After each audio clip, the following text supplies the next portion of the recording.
Good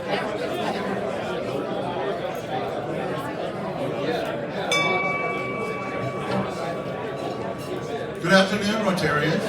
Good afternoon, Kevin. Good afternoon, Kevin. Good afternoon, everybody. Good afternoon. All right. Welcome to the November 21st meeting of the Rotary Club of Des Moines. I'm Kevin Kassir, your president, and I continue to be very humbled when I say that. First of all, a thank you to Will Brown and Marnie Hockenberg for being our greeters today. So remember to sign up for that, a great opportunity to meet a number of folks. We got a big agenda today, so we're going to get right to it. So Randy Worth will come up and lead us in a moment of inspiration, Pledge of Allegiance, four-way test, and then we'll get an opportunity to greet each other. Randy?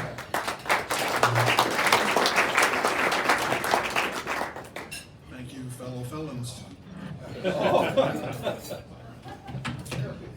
In honor of Sally's presentation today for Bravo, I hope to offer some facts and inspiration about entertainment, and specifically about the world of music. And in order to have good music, you have to have good venues. And Des Moines is very fortunate to have some good venues. But do you know what the Valair Ballroom was before it was the Valair? It was the Wilson Rubber Company. It was an upstart company in the early 1900s and they made tires for the World War I effort. And after the war was over, it fell on hard times and closed in 1918. So then in 1938, it became the Valair. And you know where the air comes from in the name.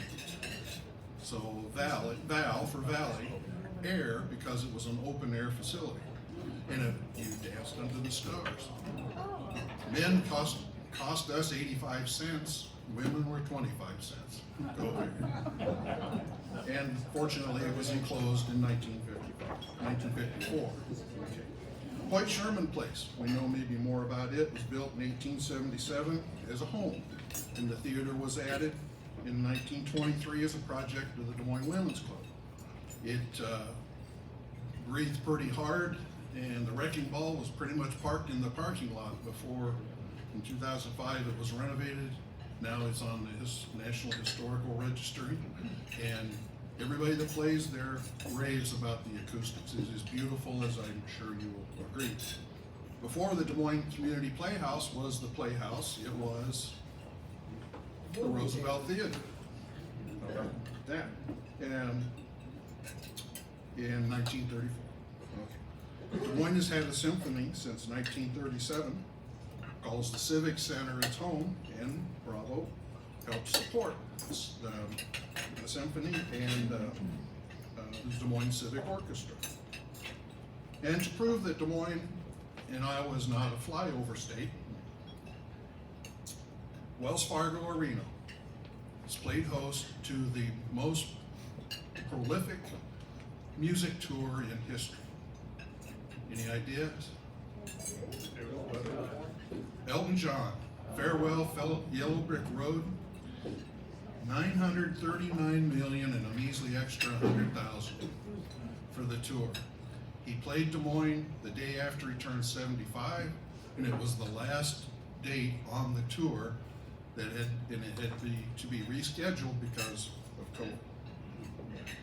So, how about some inspiration? You're saying, let's get to that. Okay. If we must. Musicians find success, as we all of us sometimes do, amid challenges, significant challenges. And so I offer two two things. So when I lived with my grandparents, I was the official channel changer. Unfortunately, we never missed a program with Lawrence Welk. Welk left school in the 4th grade to work the family farm and lived in North Dakota. But he always had a love for music. And during growing up, he made a deal with his parents. He said for a $400 loan so he could buy a professional accordion, he would stay and work on the farm till he was 21, which he did, which he paid back the money. He went on and he, did very well for himself. But he had one significant challenge. He didn't know English. He did not learn English until after he left the farm, so in his early 20s, he's trying to learn our language. It was his German dialect married with English that became one of his trademarks. Besides his music ability, his soft-spoken manner and the author, so to speak, of Champagne music. So, lastly, consider these lists of musicians and ask yourself if you think they were successful.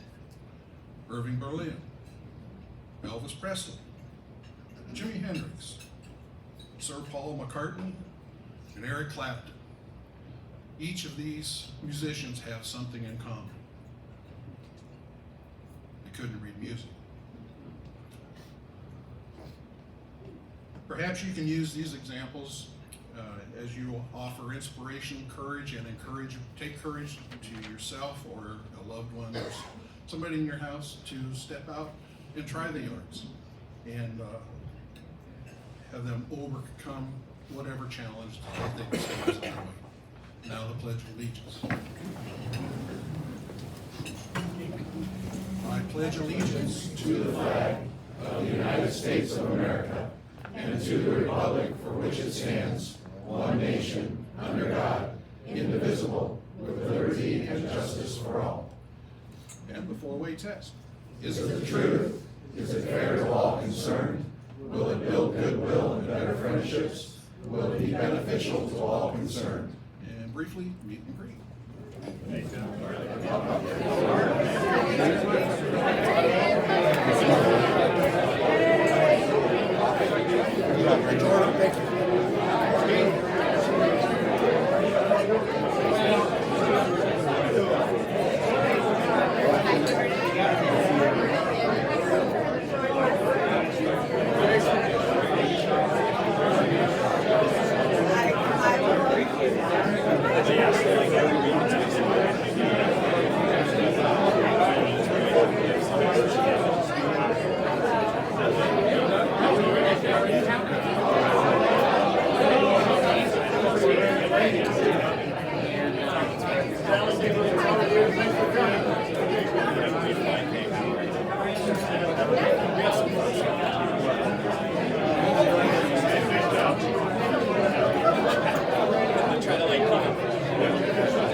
All right, everyone.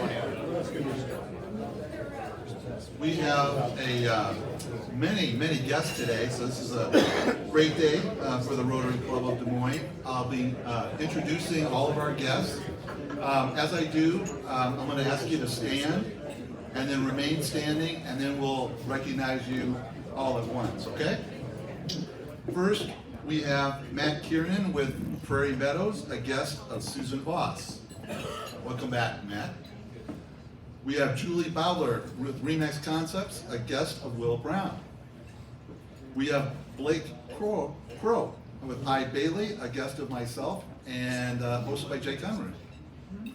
We have Steve Beaver, Director of Development at Greater Des Moines Botanical Garden, a guest of Chris Anderson. We have Will Gare with Des Moines Kelly and Company, a guest of Jason Stuyvesant. We have Mara White with Flynn Wright, a guest of Tanya Wenzel.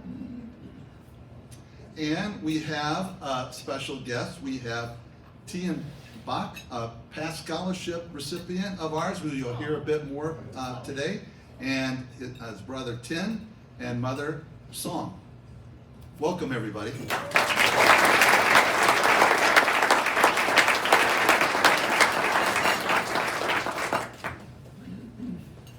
Thank you. We have a birthday in the club today. John Hawkins, he isn't here, but send him a note to wish him a happy birthday.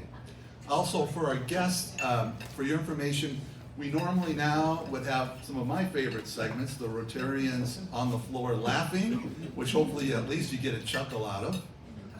And did you know? But with our busy schedule today, we will bypass that. They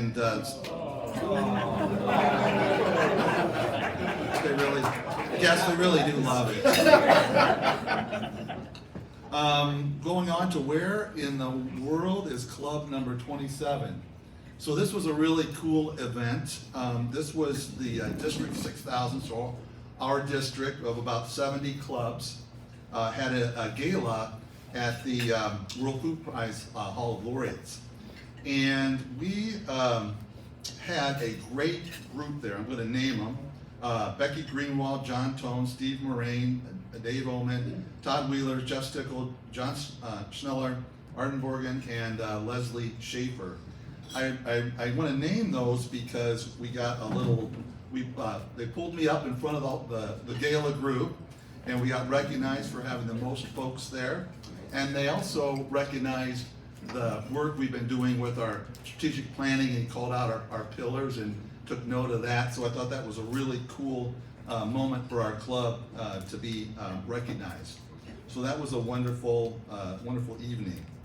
And now it's my pleasure to introduce our scholarship recipient, Tien.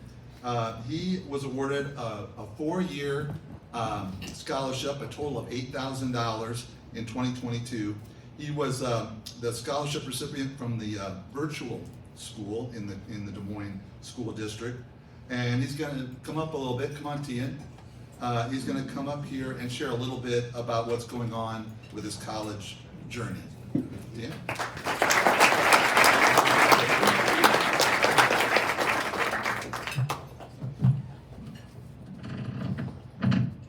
Hello everyone. My name is Tien Bach and I am a junior at Iowa State University. How's everyone doing today? Good. I'm glad to hear that. I am one of the recipients of the scholarship that the Rotary Club has sponsored with me in 2022. And I'm here to share with all of you today how my college life has been and how the scholarship has helped me within these last 3 years. Personally and academically, I think I've grown exponentially since my freshman year.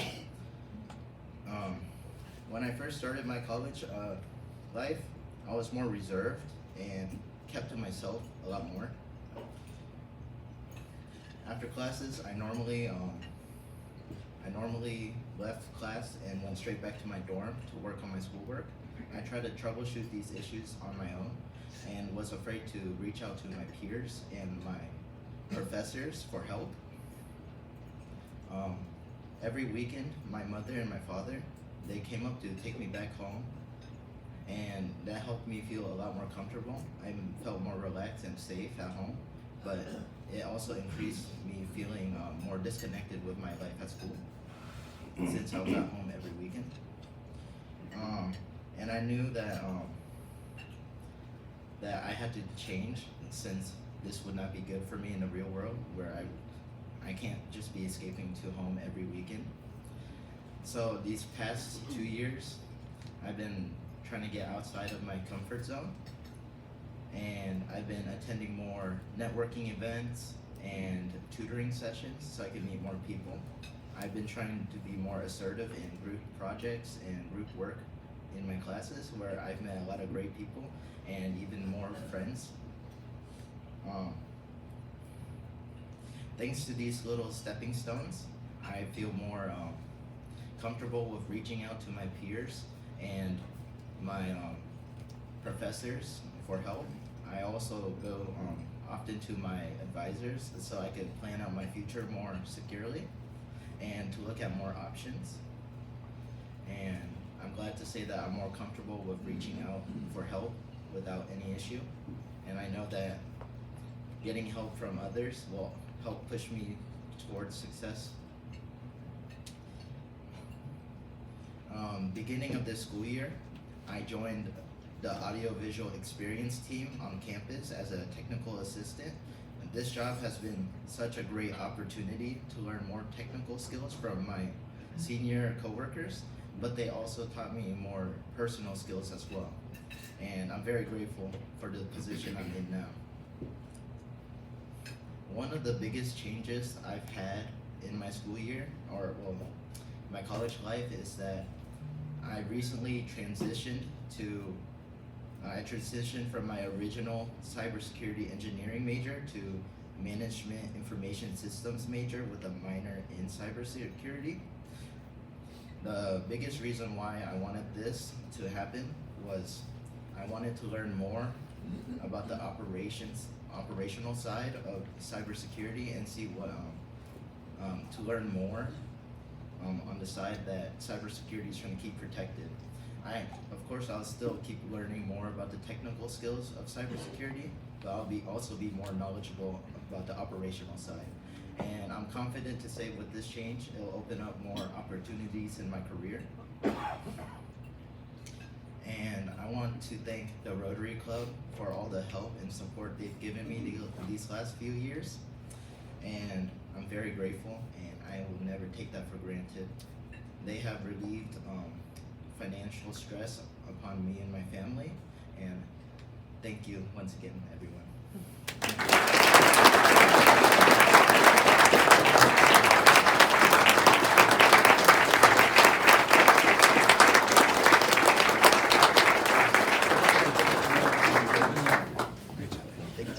We're proud of you, Tian. Keep up the great work. Now Sue Woody from our Community Service Committee has an announcement. Thank you, and Tian, this is just one of many things that the Rotary Club does to support kids and support education. So thank you for all that you guys do, and thank you for helping out. We've got a service opportunity, and this one's also helping out the library. So I'm looking for your help on December 5th. If you could just stay for an extra half an hour, I would invite you to join us for a little book folding party. And what's a book folding party for? We have these little books, and it encourages kids. We take them out on outreach and into classrooms, encouraging kids. You can be an author, you could write, you could illustrate, you could make stories of your own. And so this will be our chuckle for the day. Let me read this one. This is an older kid, all about Rosie. Rosie, as you know, is our book monster. Rosie is a monster who loves reading. She loves all sorts of books, even scary books. Rosie has a mom who, surprisingly, is not a monster. Her name is Maddie. That's our librarian. You need a library card to check out a book. Any type will do. Kind, scary. And one more thing. Rosie is 10 years old. And one other really cute one from a younger reader. And this is Rosie Ritter, but it's supposed to be Rosie Reader. They do their own spelling. And then this is another librarian, Miss Les. Miss Les has a little girl. Her name is Rosie. Miss Les and Rosie loved books. They went to a library. Miss Les was a teacher who teaches kids books. Miss Les was a fabulous friend to Rosie. The end. So I need your help making these little blank books so these kids can have these creative, inspirational little ideas to support them. December 5th, after the meeting, stay for half an hour. We'll go either in the next room over or in the back, and just takes a few minutes to put together, but we need hundreds of these. So thank you very much.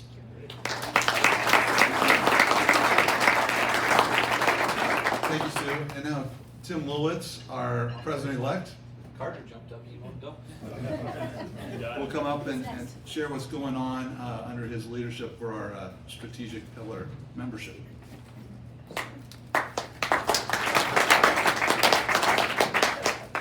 Thank you for that rousing applause, I should say. So yeah, thank you, President Kevin. Good afternoon. Wanted to share with you just real briefly, because we have a busy schedule like Kevin mentioned today. My task force, so part of our strategic planning that I know Kevin's talked about, we came up with 3 different task forces for the year. Mine is the middle one there, the membership task force, as we call it. It consists of myself, Kevin, Marnie Hockenberg, and Carter Smith. And then we've also interacted, of course, with the board and on a broader level. But one of the things we did to start the year at Kevin's, leadership, under Kevin's leadership, was come up with 3 priorities under this membership pillar. And I wanted to just share with you what we've come up with, what we've done real quick, and then where this is going. 2 of the priorities we came up with, and what we did is we came up with, 10, 12, 13 different potential ideas. We ranked them with the overall board, and then settled on 3 of them to sort of concentrate on this year. The first was, and the first 2 really are pretty narrow. Come up with a protocol to follow up with our speakers and guests. As you guys know, we have great speakers and great guests at this club, and one of the things we found was there was never a uniform way we were following up with those individuals to inquire about membership. So we've come up with sort of a more rigid protocol on who, when, how they're going to follow up with these individuals, and Kevin has gratefully completed that task already. So amongst his other duties as president. The next narrow task was coming up with a unique value proposition, the UVP, as we call it, or a branding statement. This is something that Marnie Hockenberg and our communications chair, Heather Stuyvesant, did an absolutely outstanding job on, and they're going to present to you guys probably, I'm not sure we're exactly sure yet, but in the next so next month, on how we're going to use this UVP and how we're going to roll it out. But I just wanted to read it to you because it just was approved by the board yesterday. It states, as one of Iowa's largest Rotary clubs, with a generous endowment fund established to support transformative local and global initiatives, the Rotary Club of Des Moines offers unparalleled mentorship from influential executives and business leaders. Our members gain access to a dynamic network through weekly lunches featuring prominent speakers, fun social events, fostering personal growth, impactful service, and professional development. Now, obviously, that's a very heavy 2 sentences and a lot that goes into that. But I think it really encapsulates our club, and I'm excited to how Heather and Marnie are going to help us roll that out. And then finally, our last sort of priority or initiative for this year was to really activate the membership committee and focus some membership ambassadors on purposeful recruitment out in the community. And this will be sort of an ongoing thing we do all year, but through my task force, and then Bill Wright, who heads up the membership committee, as along with Jason Stuyvesant, who's the vice chair for my year next year. They've got some great ideas, and so all of this and my update today is really just to say, please, when it's your time to step up and do a little something to help us with membership, please keep in mind that membership really is something that cures all of the ills for this club. If one thing I learned at the large club conference last month with Katie down in Memphis, all Rotary clubs across the country are dealing with membership issues, but the ones who can get creative and do the work to have a healthy and stable membership, those are the ones that are thriving and doing the best. And so that's what we're really focusing on this year. So just a reminder today that when you're called upon, or if you have something to add to the membership committee, please don't hesitate. But I'm sure more from us as the year comes on. So that's all I have.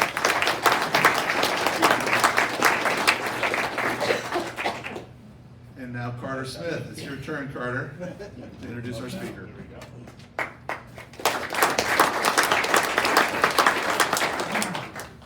All right, good afternoon, everyone. We're in for a real treat today. Sally Dix is the president of Bravo Greater Des Moines, a nonprofit that enhances regional priorities to arts, culture, and heritage.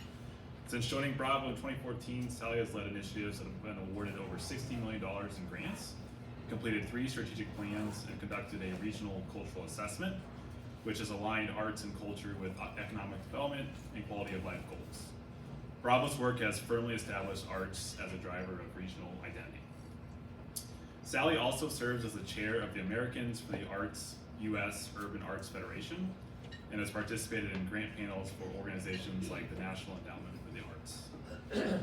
Locally, she serves on committees including Capital Crossroads and Create in Iowa Steering Committee. Her prior roles include being the vice president of the Science Center of Iowa, where she led the opening of a $62 million facility, and executive director for the Susan B. Komen Iowa affiliate. Sally holds degrees from Northwestern, Johns Hopkins, University of Iowa, and is a graduate of Drake University's Executive Leadership Program. Sally, first I want to thank you for coming by and speaking today, and also thanking you for all you do for the community. Thank Sally?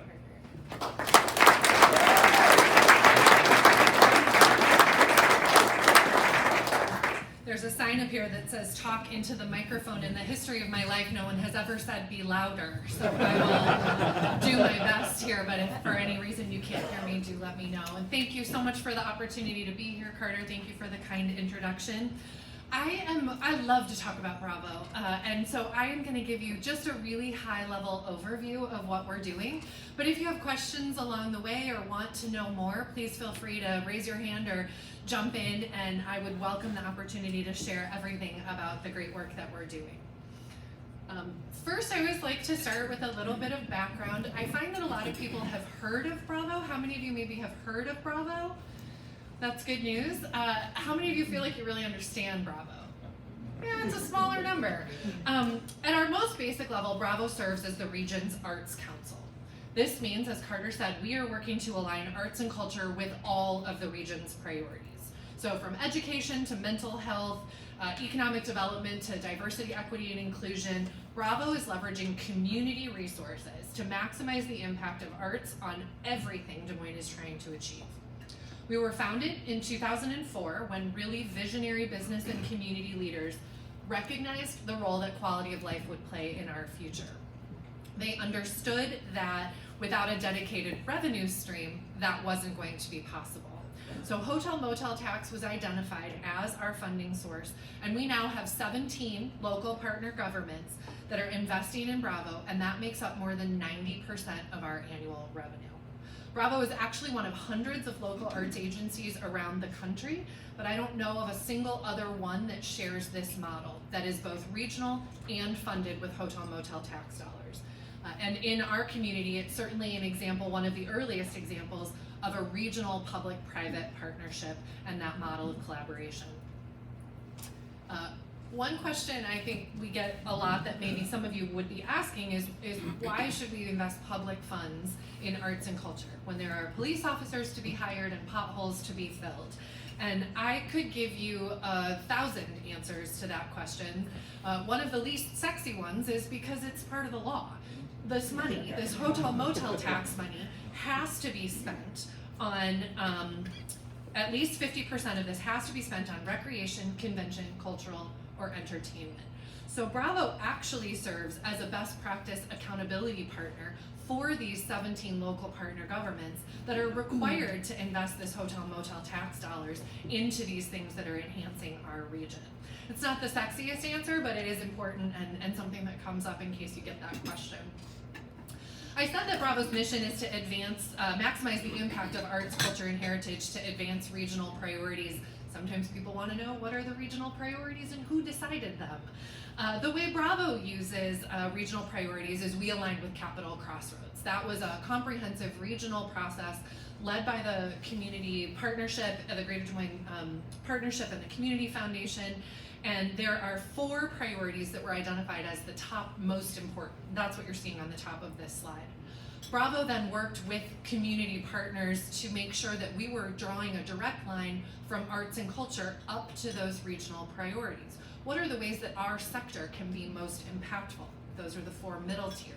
And then at the bottom, you see Bravo's strategic priorities. That's our strategic plan, and that's what navigates the work that I do with my team in the office.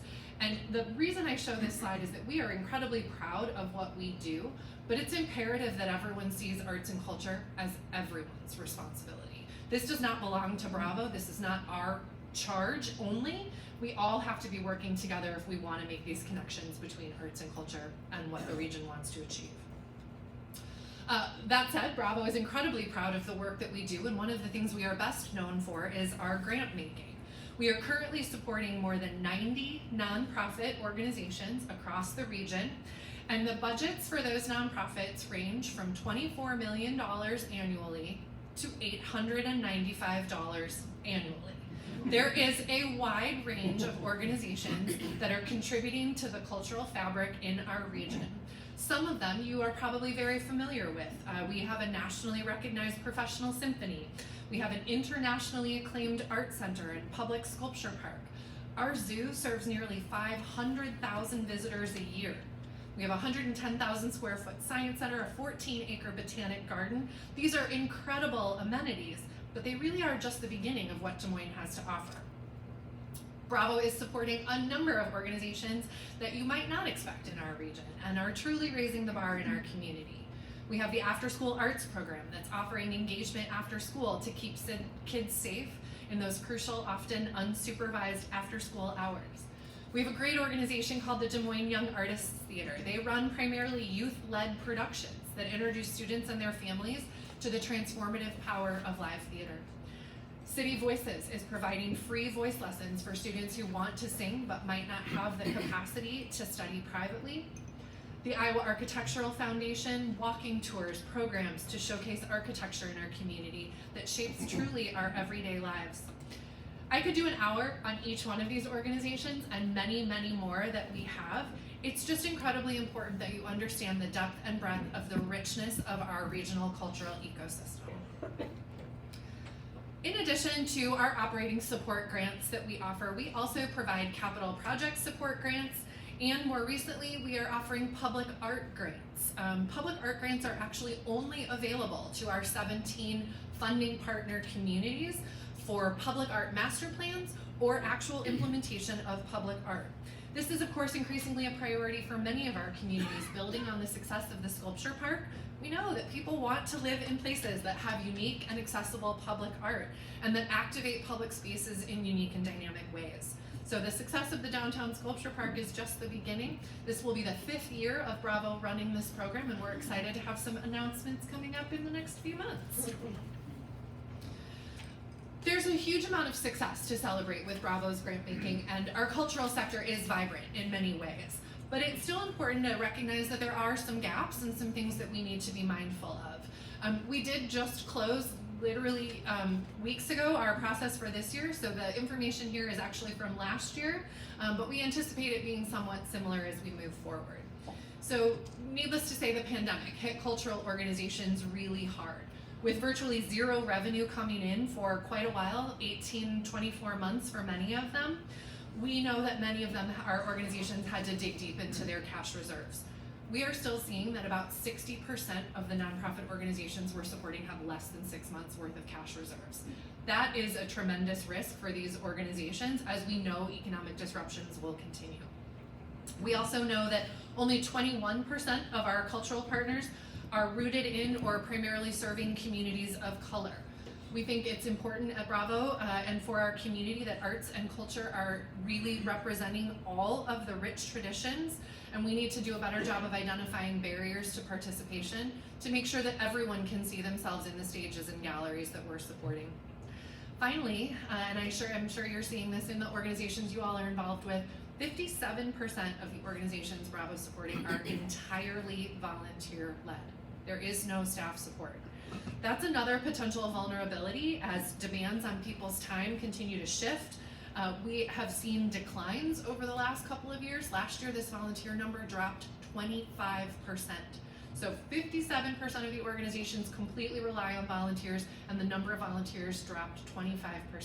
That's not sustainable for our ecosystem, so we need to make sure that we're looking at ways to catalyze additional volunteer hours or make sure that we're shoring up those organizations that need support in that way. Beyond the grant making, Bravo certainly contributes to the region in significant ways. We try to provide leadership on arts and culture issues and opportunities. As you can imagine, there are certain efforts and initiatives that a single grant to a single organization just isn't going to address. So one of the things that we have done consistently over the years is participate in an economic impact study. In 2023, we released data from the most recent national study that we participated in with Americans for the Arts, and it is quite clear that the arts mean business. Now, this economic data that I'm about to share with you is only reflecting the nonprofit sector. It does not include for-profit entertainment such as Broadway or motion pictures, and no individual artists are included in this. I call that out only to say those are incredibly important drivers of the creative economy. It's just that they're outside the scope of this, and incredibly important for you to understand that the numbers that I'm sharing are just for these nonprofits that Bravo's public funds are supporting. So the top line number based on 2022 data released in 2023 is that the economic activity generated by these organizations that Bravo is supporting just in our region is $309 million annually. That's the nonprofit arts and culture sector in Greater Des Moines, $309 million annually. You can see that that's split into two numbers. You've got the organizational spending, that's salaries and bringing in shows and setting up exhibits, and then you have the audience spending. This is something that's unique, I think, to the arts sector, is that when you attend a show, you are often spending money in other places and in other sectors. Maybe you're parking in a garage, maybe you're eating in a restaurant, maybe you're having a drink afterwards, maybe you're paying a babysitter. But all of these things are generating local economic impact that's tremendously important when we talk about the value of the arts to our community. Also important to recognize that there are jobs, a tremendous number of jobs, more than 5,000 jobs supported by the nonprofit cultural sector in our community. Again, these are accountants and plumbers and printers and many industries, and they are inherently local. This is money being spent in our community on people who live in our community and who are working in our community to support our quality of life. So it's really important to have both sides of the coin when we're talking about the value and the impact of arts and culture. I think tourism is another really important aspect. Although we all benefit from having this vibrant local arts and culture scene that we get to attend and participate, we also want to make sure that we're bringing in visitors. Particularly Bravo, we appreciate anyone who stays in a hotel. If you've got family coming next week, 2/7 of what they spend on their tax is going to come back to Bravo to support the work that we're doing. But nationally, it's important to get a sense of the data of tourists and local spending. And you can see that tourists to Des Moines spend nearly 3 times the amount as our local counterparts. So we love when people come to town to see an exhibit or attend a show. We also talked to local attendees as part of this study, and we asked what they would have done if a particular exhibit or show wasn't here. And 41.5% of them said they would have gone somewhere else. So we can either have these arts and culture amenities here and get the spending and have them supporting the creative industries, or they will go someplace else to get it. They are going to spend the money, they are going to do the things. We may as well capture those dollars here and support our local community. The last slide I'll share, again, I could talk about the economic stuff all day, but the last slide I'll share is that it's another really important answer to the question about why public funding for the arts. Potholes, police officers, our cities are facing extreme pressures. There's always more money to spend on things than available dollars to do it. But it's important to note that the arts and culture sector is actually generating a significant amount of tax revenue as well. The year that this data was collected, Bravo invested about $4.5 million into the arts and cultural sector, and they turned it back into that $309 million. That's about a 70-to-1 return on investment. If you look just at the tax dollars returned, $4.5 million worth of tax dollars turned into $66.8 million worth of tax revenue generated, that's a lot of ROI that we're seeing back from these funds. So when someone says public dollars for the arts, why? I hope this leaves you with a couple of answers to that question. We never want to lean too hard on the economic impact, because although it is important, we also have to remember that the arts have intrinsic value. They are inspiring and they generate creativity. And if we're only looking at the economic impact, we're going to miss an important part of why we do what we do. So in addition to this economic impact, we also measured social impact. And this is the first time that this particular study has explored both sides, sort of two sides of the same coin.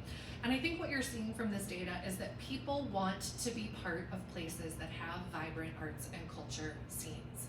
It matters to a sense of pride, it matters to a sense of community connectedness.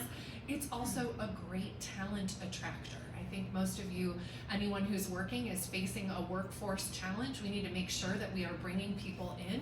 People want to live in places that have these vibrant arts and culture scenes, and this is a really good measure of why that matters.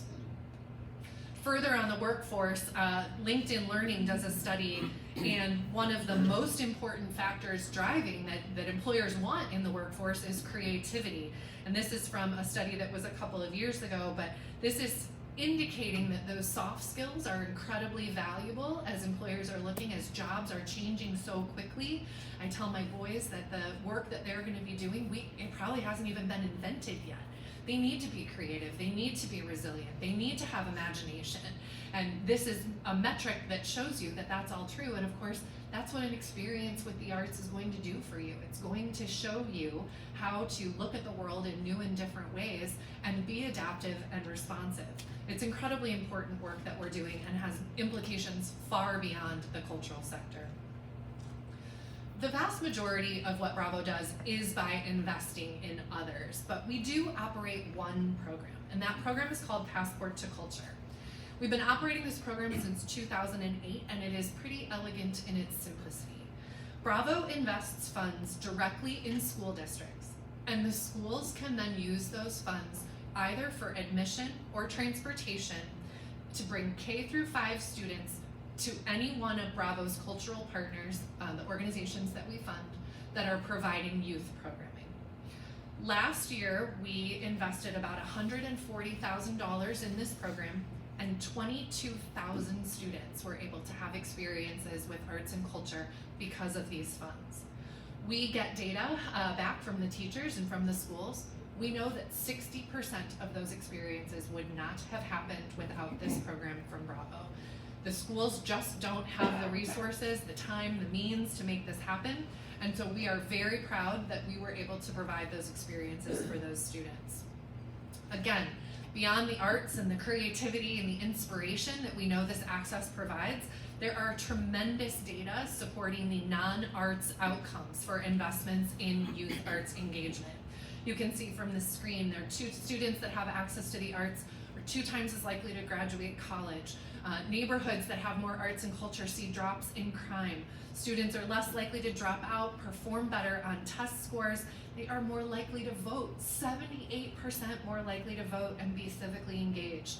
When I talk about the arts being important, it is important for art's sake, but it is incredibly important for impacts well beyond the arts and culture sector. As I said, investing in the arts means investing in everything we want to achieve. Just like any industry, we're watching a couple of trends and want to try to be prepared for what may be coming down the pike. A couple of things we're keeping our eye on right now. Sector growth is certainly one of them. We are funding nearly 40 more organizations than we were pre-pandemic. Some of those organizations are actually new and niche and have grown up in response to community needs. Some of those are organizations that just are now familiar with Bravo and maybe weren't. But either way, the number of organizations is growing faster than the available funds to support those organizations. So are there opportunities for us to look at shared service models or collaboration opportunities that will strengthen the sector? It's definitely something that we're watching and looking at what our role might be in that. Another situation that we're very well aware of is conversations about regionalism. And Bravo was formed as a regional entity. We only exist as a regional partner. If we are finding that communities are not seeing themselves in the work that Bravo's doing, that's a potential threat to our model. We are always looking for ways to balance local investments with regional outcomes, but that's something that we have to continue to do and certainly continue to tell our story about. Finally, another interesting piece for the arts sector is metrics. Although the creative and cultural sector is regularly celebrated for beauty and color, we also have to do a better job of telling our story about some of the data that I've shared with you. That's not historically something that we've led with as a sector. We know there are a lot of immediate and competing needs in our region, and we don't want people to feel like the arts and culture sector is an add-on. We want them to feel it is as essential and as important, but we need to make sure that we're pulling the data that are getting that story out and making that clear and concise.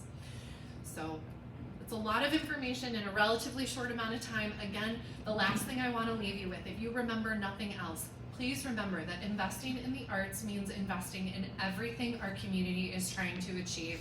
I really appreciate your time today, and I'm happy to take any questions before we go.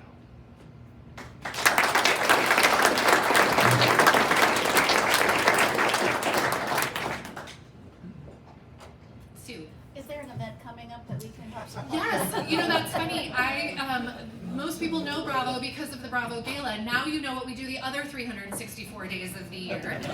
Yes, the Bravo Gala is Saturday, February the 8th, and tickets are on sale at our website if anyone's interested.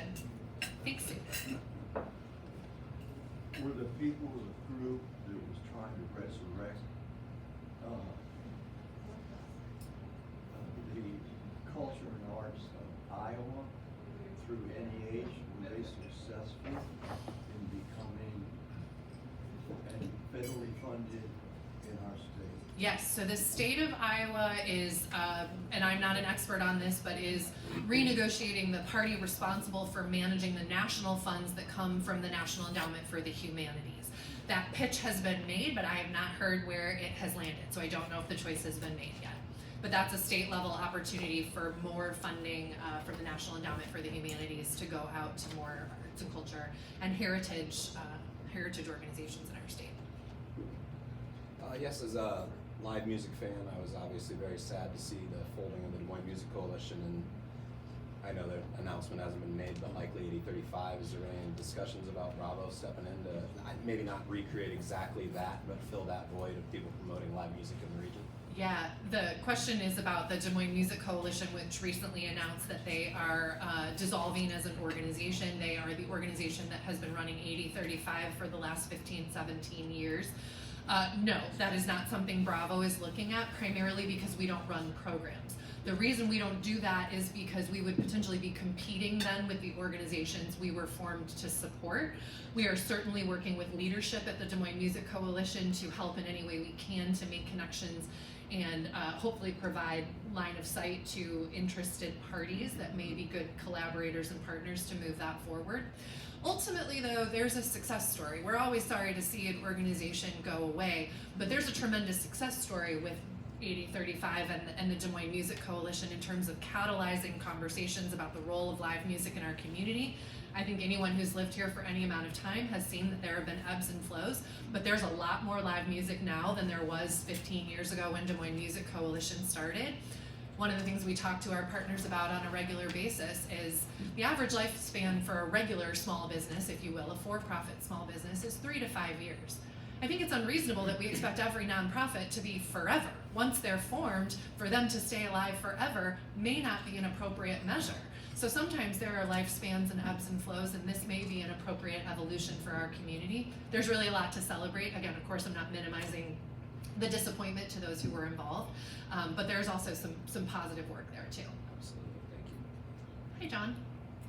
Sally, is Bravo trying to recruit other local governments to join in 2080 agreements? If so, which ones? Yeah, that's a good question, and no, we actually decided within the last few months that we do not have aspirations to grow our geographic footprint any further. The mod, this gets a little into the weeds on our model, but there are certainly dollars coming in from cities if they join Bravo. We get 2/7 of the hotel motel tax that they earn in that community, so there's an amount coming in. We find that some cities measure their value in Bravo by how much money goes out then to their community. And there are not a lot of communities outside the 17 that we're already serving that have regional nonprofit arts organizations that would be eligible for Bravo funding. So to bring in a new community could potentially throw off the balance of our relationship with that community. We also have one representative of every community as part of Bravo on our board of directors, and we feel we have a good table of input at this time and are not looking to grow that footprint currently. Yeah? Sally, thank you for the presentation, fascinating stuff. You fund how many organizations, and what is the range from smallest to largest amount that you fund? Yeah, so the organizations, we're funding right now about 90 organizations. Like I said, we just had our numbers are changing. So it's gonna be somewhere between 87 and 91. Those will be announced on December the 5th, so stay tuned. And annual operating budgets for those organizations, as I said, run from about $895 up to $24 million. Our funding is a percentage. We do general operating support funding, and it's based on a percentage of budget size. So we anticipate our largest award this year will be about $500,000. Right now, the way the slate is looking, our smallest award is going to be $100. We actually had one of our committee members ask, does that $100 really matter? Is the juice worth the squeeze? And I'm telling you, I would bring that organization up, and I think they would tell you that it is, because it isn't just about the money. Bravo does one grant cycle a year. If it was just about the money, I'm not sure how relevant we would be. But it's about the stamp of approval that we provide, and it is about the relationships that we're able to make for those organizations. We bring them into an ecosystem, and we work to support that ecosystem through the whole year. So I'm hopeful that they'll be grateful, but we are really looking forward to making those announcements, as I said, in a couple of weeks. Thank you.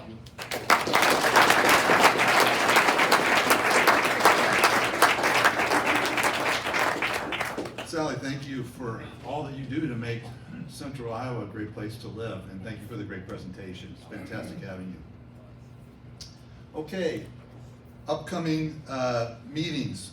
Obviously, no meeting next week. Happy Thanksgiving, everybody. The following week is a big one, December 5th, where we announce our new officers and board, and you'll be getting a SurveyMonkey link shortly to vote, so be looking for that.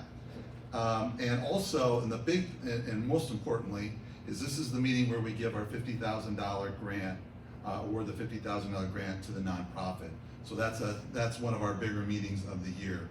On December 12th, we have Principal Foundation Head Joe Christine Miles here to speak to us about the foundation. So lastly, thank you to all our guests for coming. Really appreciate it. Again, thank you, Sally. And as Thanksgiving coming up, I think it's a good time just to reflect a little bit on some gratitude thoughts that I have that I think all of you share with me. So the first thing that stands out is Kitty.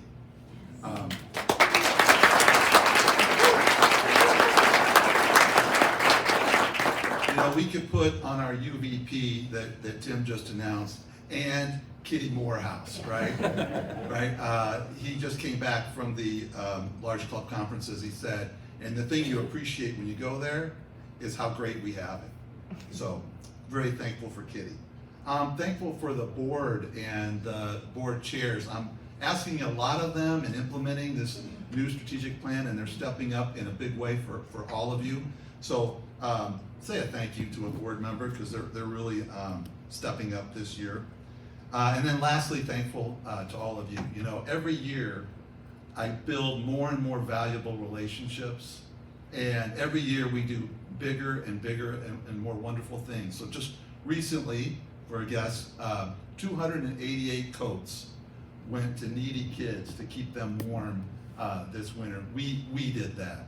So thank you all for being a part of such a great club.